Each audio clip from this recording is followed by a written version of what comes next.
샬롬, 대한민국의 운명의 시간이 다가오고 있다. 대통령 탄핵과 체제 전쟁. 머리말, 우리 국민들은 언제까지나 종북 세력의 종노릇을 할 것인가?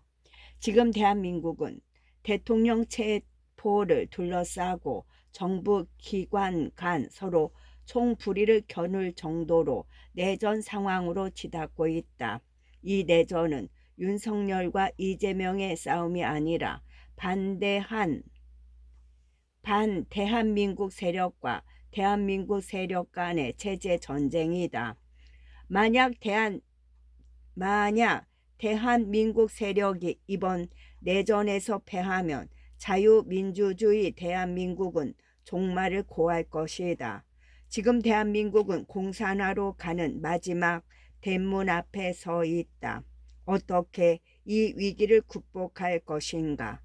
야당의 급소인 종북 사상을 타격하는 것이다. 어떤 방법으로 타격할 것인가?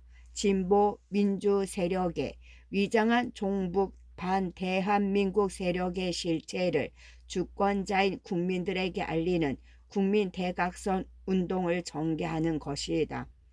10대, 20대, 30대와 호남이 깨어나고 있고 대통령 탄핵을 반대하는 집회가 3.1 운동처럼 전국적으로 확산되고 있다. 대통령 지지율도 50%를 돌파하는 호기를 최대한 활용하면 대승을 거둘 것이다. 우리 국민들은 이 기회를 절대로 놓치지 말고 종북 세력을 척결하고 자유민주주의에 입각한 정의로운 법치 질서를 바로 세워야 한다. 우리가 언제까지 종북 세력의 종노릇을 하며 불안에 떨 것인가? 대한민국 세력은 종북 세력이 져놓은 족쇄를 풀고 위대한 대한민국을 만들어야 하지 않겠는가? 2025년 2월 3일 저자 이희천. 권두원, 국민 저항권은 정당한 국민 권리다. 내전 상태로 진입한 대한민국, 국민 저항권은 정당한 국민 권리이다. 지금 대한민국은 내전 상태다. 사회 곳곳에 진지를 구축한 종북 주사파가 노동계, 교육계, 언론계, 문화계는 물론 입법부, 행정부, 사업부에 이어 헌법재판소, 중앙선거관리위원회 등 독립기관까지 장악하고 있다. 나아가 시도, 읍면, 동에 이르는 지방조직에까지 이들의 마수가 그물망처럼 펼쳐져 있다. 고위공직자 범죄수사처 공수처와 경찰 국수본은 윤석열 대통령을 체포하기 위해 물대포, 장갑차, 헬기까지 동원을 고려하는 등 무력 충돌을 불사했고 1월 16일 실제 대통령을 체포하기 위해 대통령 관저를 진입하는 과정에서도 온갖 불법, 탈법을 자행했다. 이것이 내전 아니고 무엇인가? 대한민국은 왼쪽으로 기울어진 운동장이 아니라 사실상 이미 전복된 상태다. 지난해 총선을 앞두고 6개월 동안 전국을 다니면서 강의하며 필자는 이번 총선이 자유민주주의 체제에서 치르는 마지막 선거가 될지 모른다고 누누이 이야기했다. 또한 군수 좌파 정당들과 연대하는 더불어민주당의 총선 전략을 보면서 야권의 총선 전략은 총선 후 윤석열 대통령을 끌어내리는 데 힘을 하나로 통합하기 위한 작전이자 전선 재배치와도 같다고 수도 없이 외쳤다. 그 예측이 그대로 현실이 되어 지금 우리 눈앞에 펼쳐지고 있다.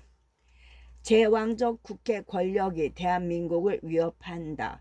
제왕적 국회 권력이 대한민국을 위협한다. 좌파 진영에서는 그동안 대통령이나 정권을 비판할 때 제왕적 대통령제 운운하며 이러한 무소불위 권한을 행사하는 대통령제를 내각제로 바꿔야 한다고 주장했다.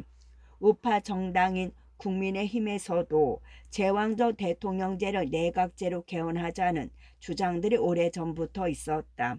내각제란 대통령제와 달리 국회가 입법권은 물론 행정부의 국정통치 권한까지 갖는 제도이다. 대한민국은 대통령이 문제가 아니다. 지금 우리는 통제받지 않는 입법 독재의 극단적 칼춤을 적나라하게 보고 있다. 입법 독재가 제왕적 대통령제보다 더 무서운 국가 파괴를 가져올 수 있다는 것을 깨닫고 있다. 더불어 민주당의 입법 독재로 행정안전부 장관, 감사원장에 이어 대한민국의 통수권자인 대통령은 물론 대통령 권한 대행 등 29번이나 줄 탄핵이 일어나며 세계사적으로 이해할 수 없는 이상한 일이 경제대국 대한민국에서 벌어지고 있다. 공수처, 경찰에 이어 검찰마저 반란 세력에 가담하다. 공수처, 경찰에 이어 검찰마저 반란 세력에 가담하다. 이번 대통령 비상계엄 수사와 탄핵 사건을 통해 명백히 드러난 것은 대통령이 통솔하는 행정부마저 종북 좌파 더불어민주당에 장악당했다는 사실이다. 윤석열 대통령은 행정부 수반인데도 불구하고 그야말로 허수아비였음이 명백히 드러난 것이다. 대통령이 임명권과 통치권을 행사하는 행정부 내 검찰, 경찰, 공수처 등 모든 수사기관이 더불어민주당 컨트롤에 따라 대통령을 내란 범으로 몰아가는 반란 현상이 일사불란하게 일어난 데서 잘 알 수 있다. 대통령이 비상계엄을 선포한 후 불과 3, 4일 만에 대통령의 허락도 없이 대통령을 체포 수사하기 위한 대규모 수사단을 정광석화처럼 만들었는데 이러한 조직적 반란은 유사일에 없었다. 정말 아연실색하지 않을 수 없었다. 공수처, 경찰 수사팀, 국사수사본부는 합동으로 대통령 관저를 급습하고 대통령을 인신 구속하기 위해 2차례나 출동해 2025년 1월 3일과 1월 15일 결국 대통령을 체포 구속했다. 그런데 1월 26일 윤석열 대통령의 친정이자 법치주의 마지막 보루인 검찰마저도 공수처의 불법 수사에 이어 6개월간 대통령을 인신 구속 상태에서 내란범 수사를 하겠다고 나선 것이다. 그것도 서울중앙지법에서 2번이나 대통령 구속영장 신청을 거부했음에도 말이다. 많은 검찰 출신들에게 물어보았다. 검찰이 왜 이러느냐고 물어보았더니 자신들도 어리둥절해하고 있었다. 심우정 검찰총장과 검찰 간부들은 이런 정치적 격변기에 자칫 줄을 잘못 섰다가 검찰 조직에 큰 타격을 입을지 모른다며 검찰 조직 보호라는 명분 아래 그런 행동을 했을지 모른다. 노골적으로 말하면 검찰은 더불어민주당 세상이 된 것으로 착각하고 살기 위해 줄을 선 것이다. 심우정 검찰총장은 물론 모든 검찰 직원들은 알아야 한다. 지금 검찰이 하는 행위가 어떤 역사적 결과를 낳을 잘못인지를 지금 검찰이 한 윤석열 대통령 구속은 윤석열 개인을 죽이는 데 그치지 않는다. 탄핵을 반대한 50%의 대한민국 자유민주주의 세력을 죽이는 것이고 80여 년간 힘겹게 발전시켜온 대한민국 역사를 끝장내는 반역 행위이다. 이번 검찰의 결정은 두고두고 역사로부터 심판을 받을 것이다. 대한민국 자유민주주의를 수호할 기관은 그 어디에도 없다. 대한민국 자유민주주의를 수호할 기관은 그 어디에도 없다. 공수처, 경찰, 검찰도 그럴진데 국정원, 국방부, 통일부, 행안부 등 다른 부처는 어떨까? 지금 대한민국에는 자유민주주의 체제를 지킬 수 있는 공권력이란 어디에도 없다. 대한민국 정부는 이미 전복되었고 정부 마비, 심하게 말하면 무정부 상태다. 대한민국 모든 정부가 명령 통솔력을 상실하고 명령을 내리는 대통령의 항명, 반역하는 악성 종양이 전신으로 퍼져 있다. 그런데도 국민들은 대한민국이 정상 상태로 알고 있었던 것이다. 그래서 윤석열 대통령이 비상계엄을 하자 웬 뜬금없는 비상계엄이냐고 hir난한 것이다. 지금 대한민국은 6.25 전쟁이 일어난 당시보다 훨씬 더 나쁜 상황이다. 공산 세력을 저지할 어떤 진지도 남아있지 않기 때문이다. 대한민국은 지금 입법부, 행정부, 사법부, 언론, 경제, 노동, 교육, 종교, 문화 등 모든 분야가 종북 세력에 장악당하였거나 혼재하고 있다. 그래서 모든 진지들이 종북 세력과 체제 전쟁을 치를 통솔 능력을 상실하거나 작동 불능 상태에 있다. 어떻게 할 것인가? 이제 남은 것은 오로지 자유민주주의가 무너지면 안 된다고 믿는 국민들이 깨어나고 국민 저항권을 행사하는 것뿐이다. 이것도 남은 시간이 별로 없다. 신속하고 일사불란한 행동만이 살 길이다. 윤 대통령의 계엄 선포는 자신의 생명을 던진 저항권 행사다. 윤 대통령의 계엄 선포는 자신의 생명을 던진 저항권 행사다. 윤석열 대통령은 2024년 12월 3월 비상계엄을 선포했다. 대다수 국민은 비상계엄의 두려움이나 불안을 느끼기보다 대체 왜 비상계엄을 선포했는지를 궁금해했다.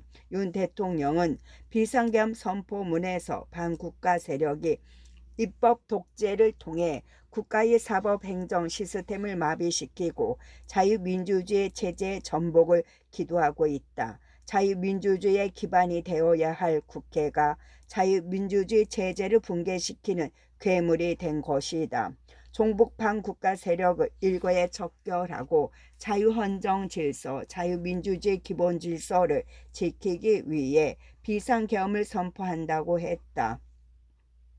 대통령 입장에서 국정 상황을 살펴볼 때 종북 세력의 입법 독재, 전복의 실상이 더 이상 버틸 수 없는 한계 상황에 왔음을 직감한 것이다. 대통령이란 지책에 있으면 수많은 정보를 접할 수 있기 때문에 위기감 또한 더했을 것이다.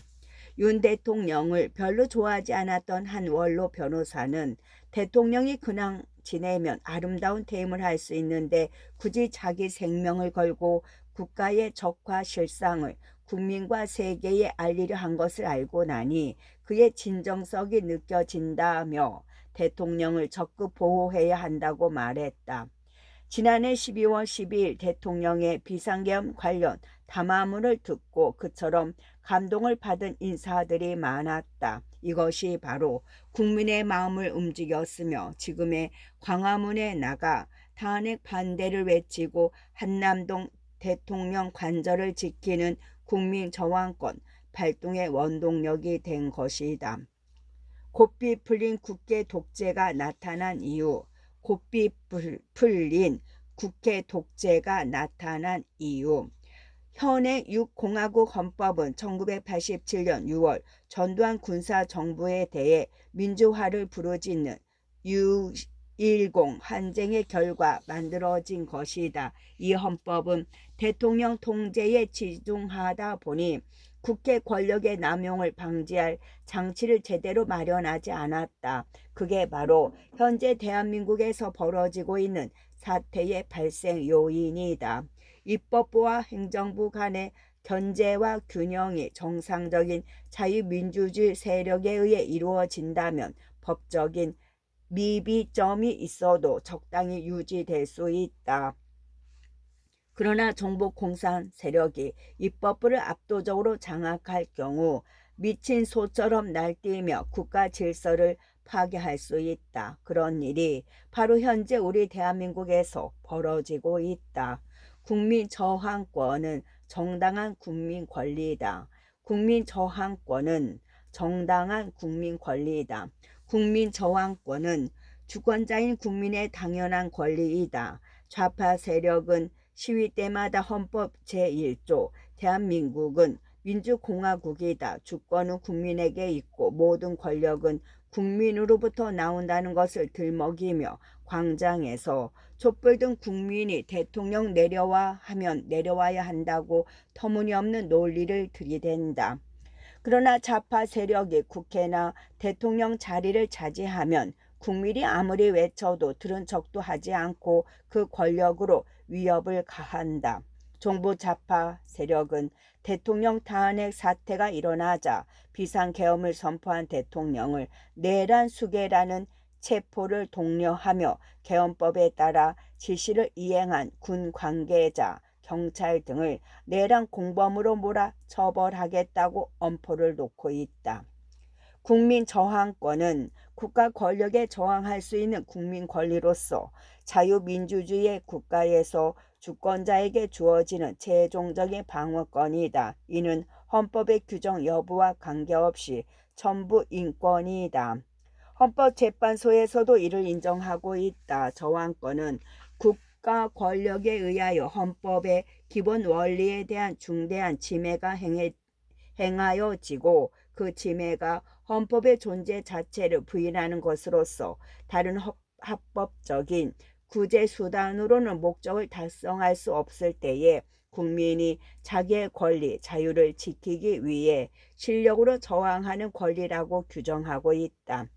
대통령이 위험하다. 대통령이 위험하다.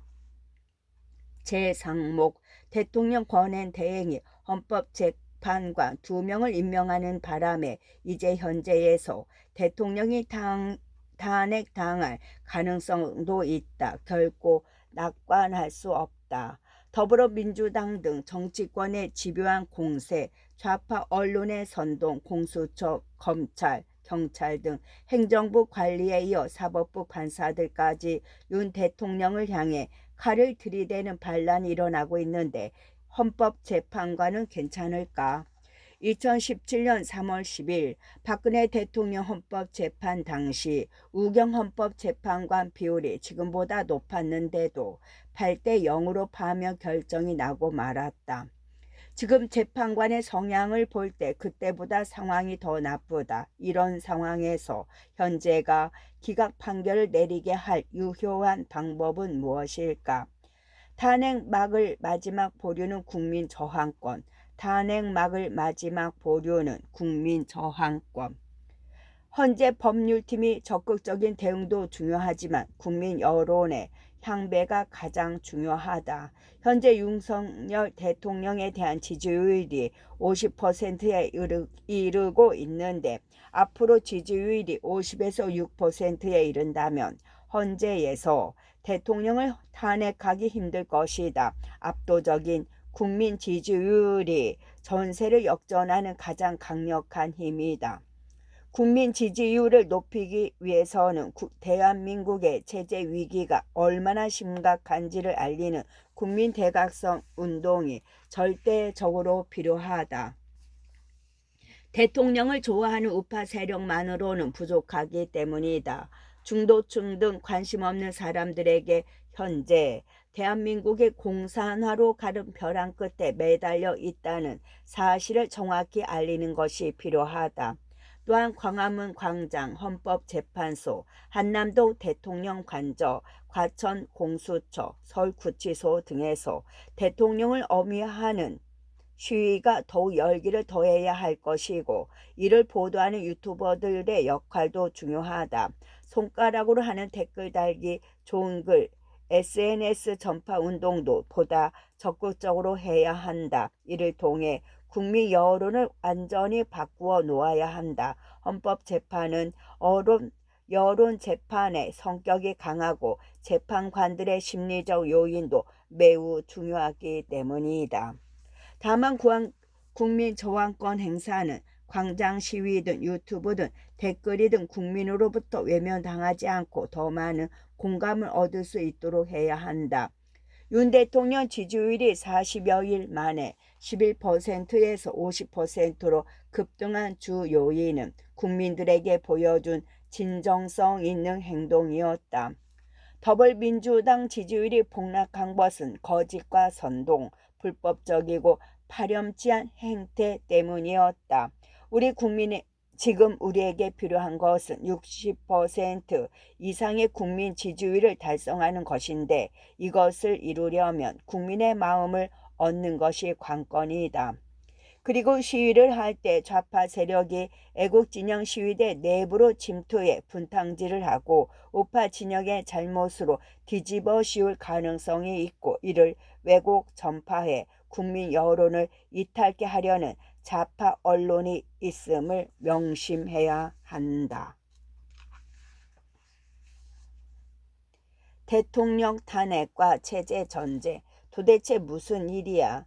전 국민과 세계가 놀랐다. 지금까지 대한민국은 건강한 자유민주주의가 유지되는 줄 알았는데 대통령 비상계엄 선포로 사태의 심각성을 깨닫게 된 것이다. 문제의 제기. 대한민국엔 6.25 전쟁 이후 가장 큰 규모의 초대형 지진과 같은 정치적 파동이 일고 있다. 얼핏 보아 이것은 윤석열 대통령이 비상계엄을 선포 2024 12월 3일 선포하고 야당으로부터 탄핵소추 10월 14일을 당한 단순한 사건 같지만 실상은 그보다 심각하다.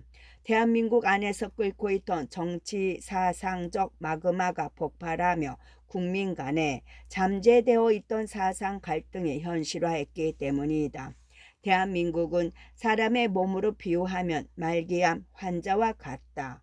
겉으로는 멀쩡해 보이지만 모르는 사이에 심각한 암덩어리가 자라난 것이다. 상태가 이렇게 악화된 것은 정치인, 경제인, 지식인 누구도 제대로 이 중병 상태를 터놓고 말하지 않았기 때문이다. 그래서 국민들 모르는 사이에 40여 년간 주사파라는 암세포가 대한민국의 모든 기관들에 스며들어 급기야는 심장에 해당하는 국회마저 장악했고 뇌에 해당하는 대통령 자리를 빼앗으려는 단계에까지 이른 것이다. 그래서 윤석열 대통령이 사태의 심각성을 깨닫고 비상계엄을 선포했고 역으로 탄핵 소추를 당하고 직무정지까지 당하는 상태에 처한 것이다. 도대체 무슨 일이야? 전 국민과 세계가 놀랐다. 지금까지 대한민국은 건강한 자유민주주의가 유지되는 줄 알았는데 대통령의 비상계엄 선포로 사태의 심각성을 깨닫게 된 것이다. 이제 이 중병을 치료해야 한다. 그러기 위해서는 우리를 침범한 게 어떤 병인지, 그 원인은 무엇인지, 앞으로 어떻게 치료할 것인지 깊이 분석해야 할 시점인 것이다. 지금까지 그래온 것처럼 미봉책으로 봉합될 수준의 상태가 아니다. 이제는 감출 수도 없고 감춰서도 안 된다. 국민 모두가 알고 세계가 다 아는 방식으로 암 수술을 해야 한다. 두 번째, 대통령 탄핵은 체제 전쟁이다. 대통령 탄핵은 체제 전쟁이다.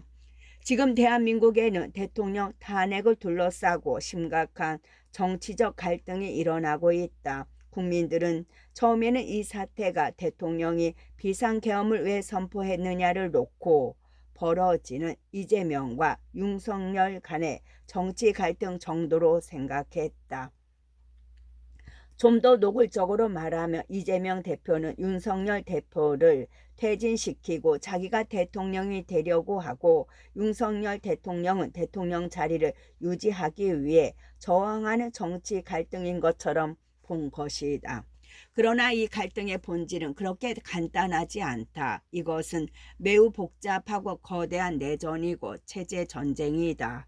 대한민국이 공산주의 체제로 가느냐 자유민주주의 체제로 남느냐를 선택하는 내전인 것이다. 이 내전은 공산주의가 이 땅에 들어온 후 100여 년간 지속되어 온 사상 전쟁에서 비롯된 것이다. 이른바 100년 전쟁이다. 우리는 8.15 해방 후 3년간 어떤 체제의 국가를 만들 것이냐를 두고 건국 전쟁도 벌린 바 있다. 건국 후엔 6.25 전쟁이 일어나 많은 피를 흘려야 했다. 1980년 무렵 대학가에서 주사파가 폭발적으로 등장한 이후 40여 년 지난 지금 우리는 다시 대한민국을 어떤 체제의 나라로 만들 것이냐를 두고 체제 전쟁을 벌이고 있다. 지금 대한민국은 북중러 공산 진영으로 가느냐 아니면 한미일 등 자유민주 진영에 남느냐를 결정하는 역사적 분기점에 다시 섰다. 미국의 고든창 변호사는 윤석열 대통령이 탄핵당하고 이재명이 대통령이 당선된다면 대한민국은 중국과 북한에 흡수될 것이라고 확언한 바 있다. 이번 사태는 제2의 한국전쟁. 대한민국은 1950년 6.25 전쟁을 통해 치열한 체제 전쟁을 치른 바 있다. 6.25 전쟁은 1953년 휴전으로 잠시 중단된 것일 뿐 결코 종결된 전쟁이 아니다. 북한 정권의 공작으로 남한내 종북 세력이 그 세를 키워 대한민국의 거의 모든 진지를 장악했고 마지막으로 대통령을 제거함으로써 공산화를 확정짓는 순간에 온 것이다. 지금 대한민국에서 일어나고 있는 내전은 제2차 6.25 전쟁, 제2의 한국 전쟁이다. 6.25 전쟁은 북한이 무력으로 남한을 공산화하려는 것이었다면 이번에는 남한 내 종북 세력이 합법적인 모양새를 취하며 대한민국을 공산화하려는 것이다. 방법만 다를 뿐 대한민국을 공산화하려는 목적은 똑같다. 윤석열 대통령 탄핵 사태는 대한민국의 운명을 기를 것. 윤석열 대통령 탄핵 사태는 대한민국의 운명을 가를 것. 윤석열 대통령 탄핵은 하나의 정치 사건이 아니고 국가 대변혁의 서곡이다.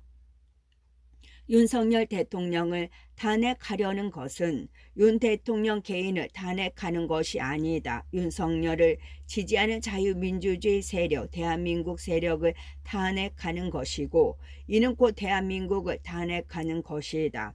윤 대통령에 대한 탄핵 판결은 곧 1948년 건국한 대한민국 역사의 종말을 의미하는 것이다.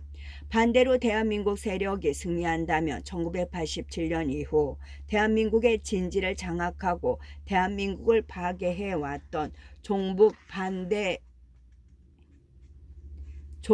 반대한민국 세력이 드디어 종말을 구하게 될 것이다.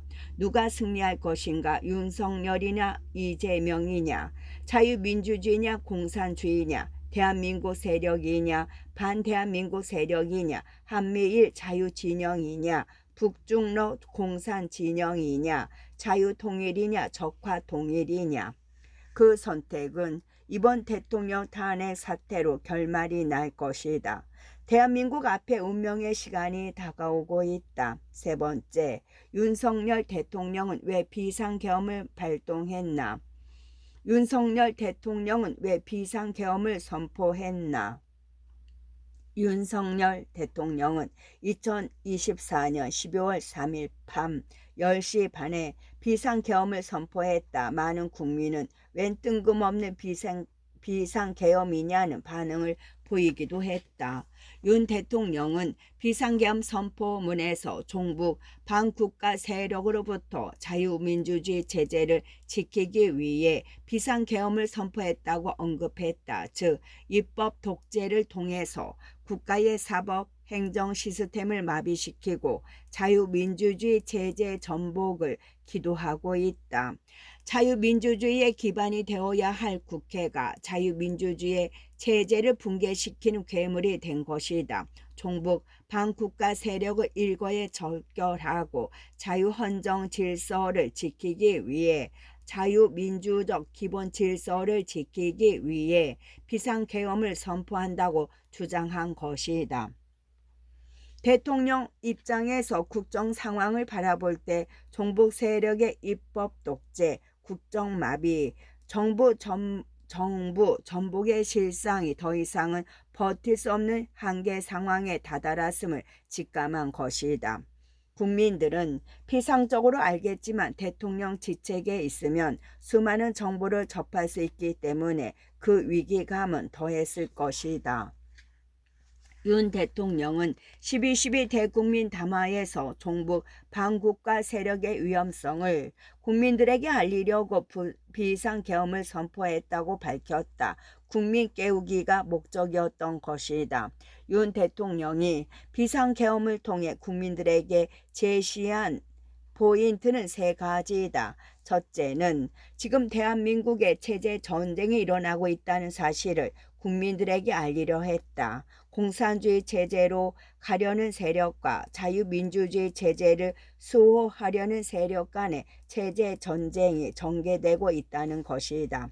둘째는 종북 반국가 세력을 대한민국 체제를 무너뜨리려는 것으로 규정했다. 이재명의 더불어민주당은 종북 반국가 세력으로 입법부를 장악하고 행정부와 사법부를 마비시키려 하는 정부 전복 세력이라는 점을 명확히 했다.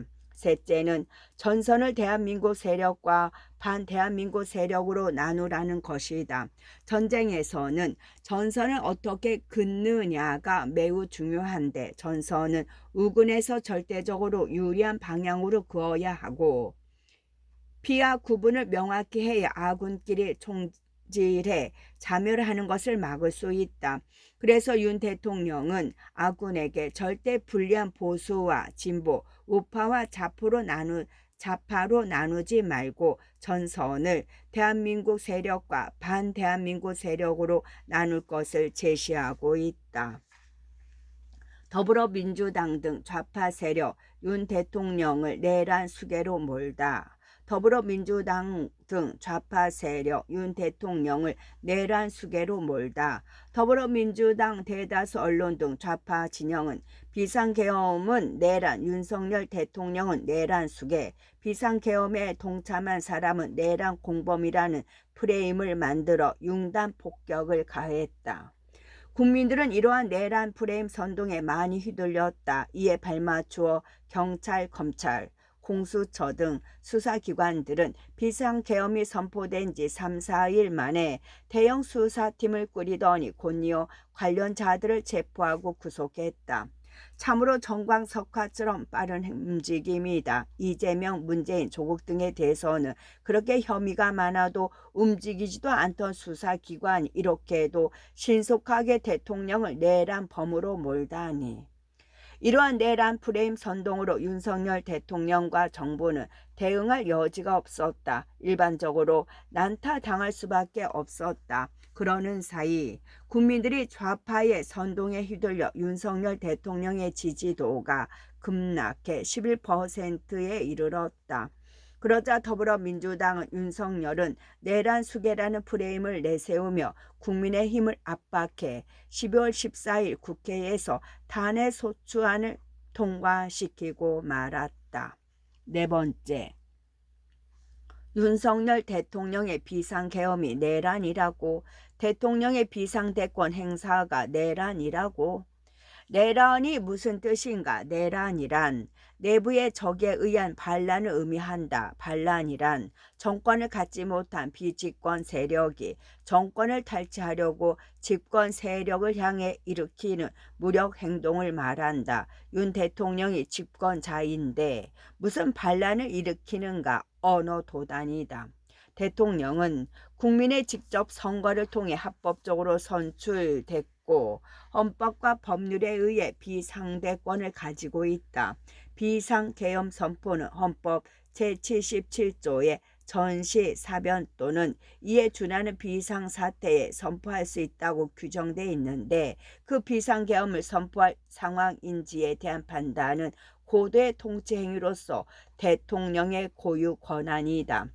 이러한 고도의 통치 행위에 대해 내란이라는 프레임을 덮어 씌우고 국민을 선동하는 것은 바로 대통령을 끌어내리려는 목적이 사전에 있었기 때문이고 그래서 그렇게 신속하게 집단 행동을 할 수 있었던 것이다. 대통령이 비상계엄을 선포한 명시적 이유는 대통령이 비상계엄을 선포한 명시적 이유. 첫 번째, 좌파의 입법 독재로 정부 전복 위기. 대통령이 비상계엄을 할 수밖에 없었던 본질적 이유는 종북 좌파 세력에 의해 국회가 장악당한 데서 출발한다. 2024 4.10 총선에서 종북 좌파 정당인 더불어민주당, 진보당, 조국혁신당 등이 국회의 압도적 의석을 차지했다. 188석. 윤석열 대통령이 비상계엄을 선포한 근거로 제시한 것은 더불어민주당이 행안부 장관, 방송통신위원장 탄핵, 수사검사 탄핵, 검사원장 탄핵 등 30여 건에 달하는 줄 탄핵과 대통령실 특활비 등 예산을 전액 또는 대폭 삭감함으로써 정부 조직의 활동과 국가 정책을 마비시켰다는 것이다. 대한민국 국회는 지금 국회 의석의 다수를 장악한 더불어민주당의 일당 독재에 장악된 실정이다. 사상적으로 표현하면 종북 좌파의 독재 체제인 것이다. 이렇듯 다수당의 폐악적 독재로 인해 대통령은 도저히 정상적인 국정 운행을 할 수 없는 한계 상황에 이르렀다. 그래서 비상계엄을 선포한 것이다. 두 번째, 부정선거 진실 규명의 포커스. 부정선거 진실 규명의 포커스. 윤석열 대통령이 비상계엄을 선포한 결정적 이유는 중앙선관위의 부정선거 사실 여부를 밝히기 위한 것이었다. 윤 대통령은 대국민 담화에서 선관위의 부정선거의 진실을 밝히기 위해 비상계엄을 발표했다고 분명히 밝혔다. 그것은 계엄군의 투입 상황을 보아도 잘 알 수 있다. 12.3 비상계엄을 선포한 후 국회에는 1시간이나 늦게 280여 명을 투입했으며 출입자들을 강하게 통제하지 않았다. 그러나 선거관리위원회에는 비상계엄 선포 즉시 300여 명을 투입하는 등 신속함을 보였다. 투입 장소도 과천 선관위 북부 관악 선관위, 수원 선거연수원 세 곳에 투입했고 강원도 양구 선관위와 양구군청에까지 투입했다.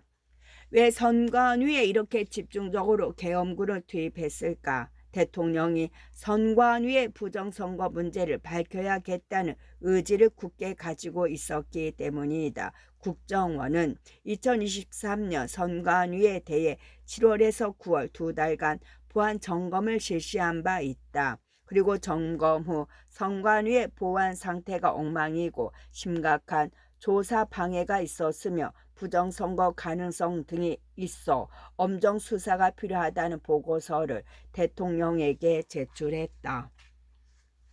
그러나 대통령도 손쓸 방법이 없었다. 선관위는 독립기관이라는 명분으로 방어막을 치고 있고 특히 대법원 판사가 선관위 상임위원장 자리에 있는 등 법관과 선관위가 하나의 운명 공동체가 되어 있기 때문이다. 선관위를 대상으로 수사하는 것은 현실적으로 불가능했다. 그래서 비상계엄을 통해서만 진실을 밝히는 게 가능하다고 판단한 것이다. 세 번째, 중국의 선거 개입 진실 폭로 등 국가 주권 수호. 중국의 선거 개입 진실 폭로 등 국가 주권 수호. 윤석열 대통령이 비상계엄을 선포한 배경에는 중국의 선거 개입 문제를 밝혀 중국의 심각한 정치 개입과 대한민국에 대한 친중화 공작을 저지하려는 의도도 깔려 있었다. 비상계엄 시 미군 정보기관과 합동으로 계엄군을 수원에 있는 선거연수원에 투입해 중국 해커 등 수십 명을 체포했고 이들 중국 간첩을 미군이 압수해 수사 중이라는 주장이 점점 사실로 드러나고 있다.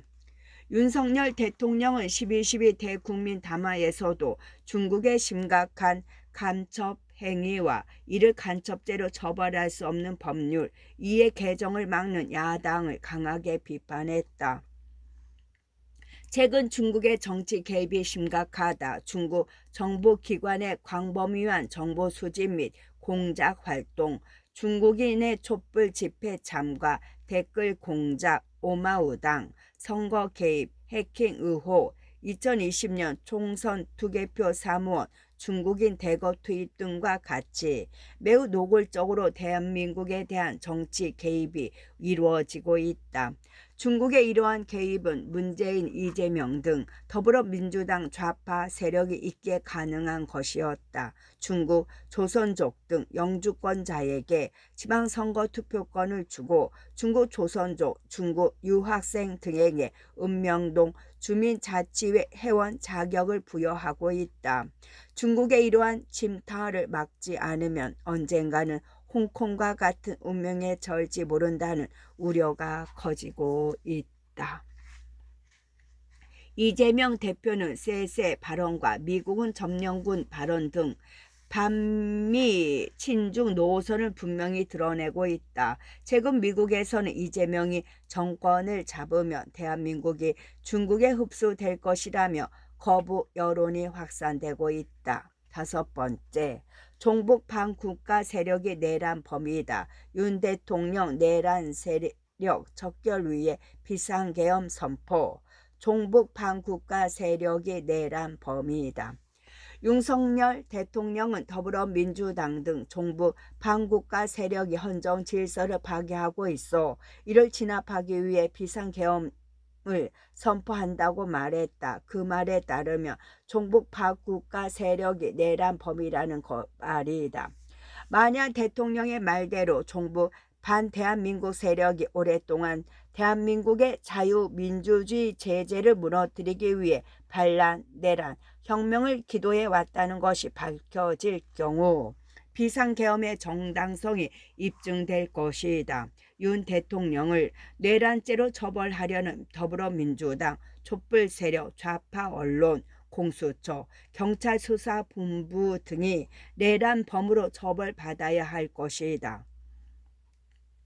종북 반국가 세력이 내란 범임을 밝힌다. 종북 반국가 세력이 내란 범임을 밝힌다. 내란이란 무슨 의미인가? 내부의 적에 의한 반란이라는 뜻이다. 반란이란 비집권 세력이 집권 세력으로부터 정권을 탈취하려고 벌이는 일체의 행동을 말한다. 그러므로 국군 통수권을 보유하고 헌법적 근거를 가진 대통령이 비상대권을 행사하는 것을 반란, 내란으로 규정하는 것은 어불성설이다. 오히려 종북 반국가 세력이 반란, 내란 범들이다.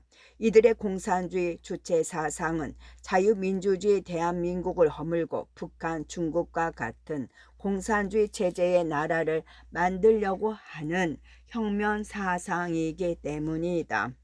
종북 세력은 해방 이후 줄곧 대한민국 국민으로 살면서도 끊임없이 자유민주주의 대한민국을 허물고 공산화시키기 위해 노력한 공산혁명 세력이다. 실제로 이들은 윤 대통령이 취임할 때부터 지금까지 지속적으로 대통령을 탄핵 퇴진시키기 위해 사전 공작을 해온 반체제 세력이다. 이들이야말로 윤석열 정부를 허물기 위한 목적을 분명히 가진 반란 세력이 아니겠는가. 공산 반란 세력을 제압하고 자유민주주의 체제를 수호하려는 대통령을 내란범으로 모는 것은 적반하장의 행위다.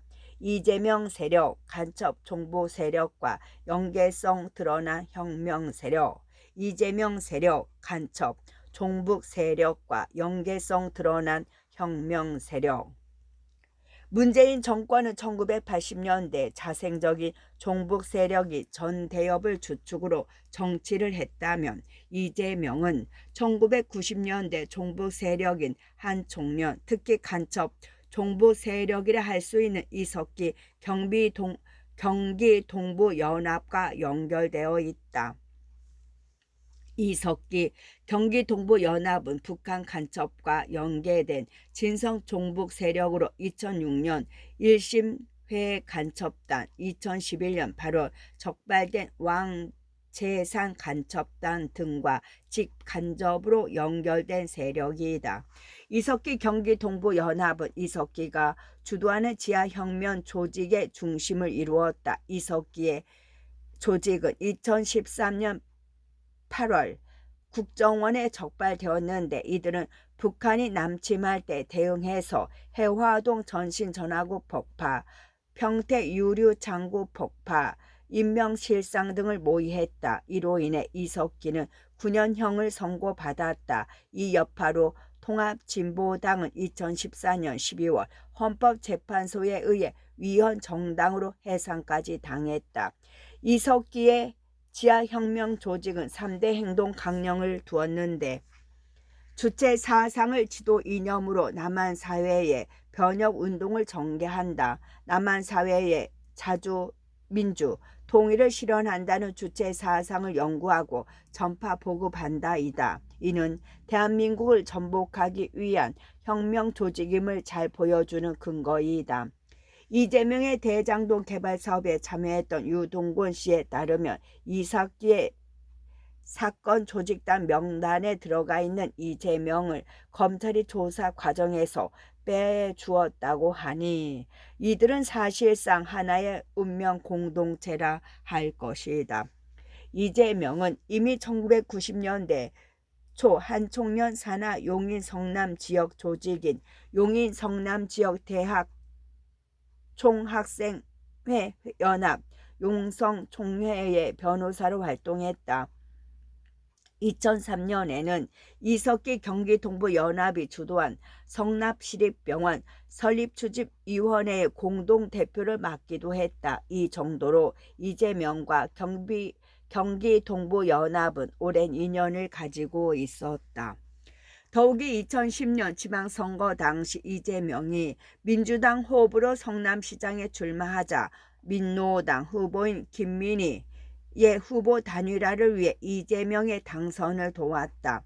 이에 이재명은 김미희를 성남시장직 인수위원회로 임명하는 등 경기 동부 연합과 일심동체가 되어 성남시를 공동 통치했다.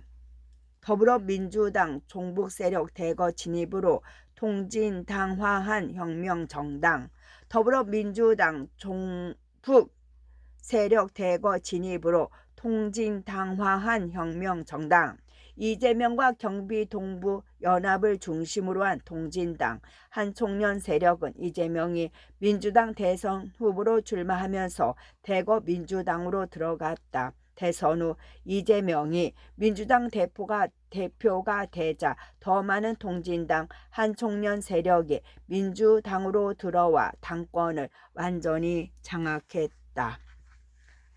끝.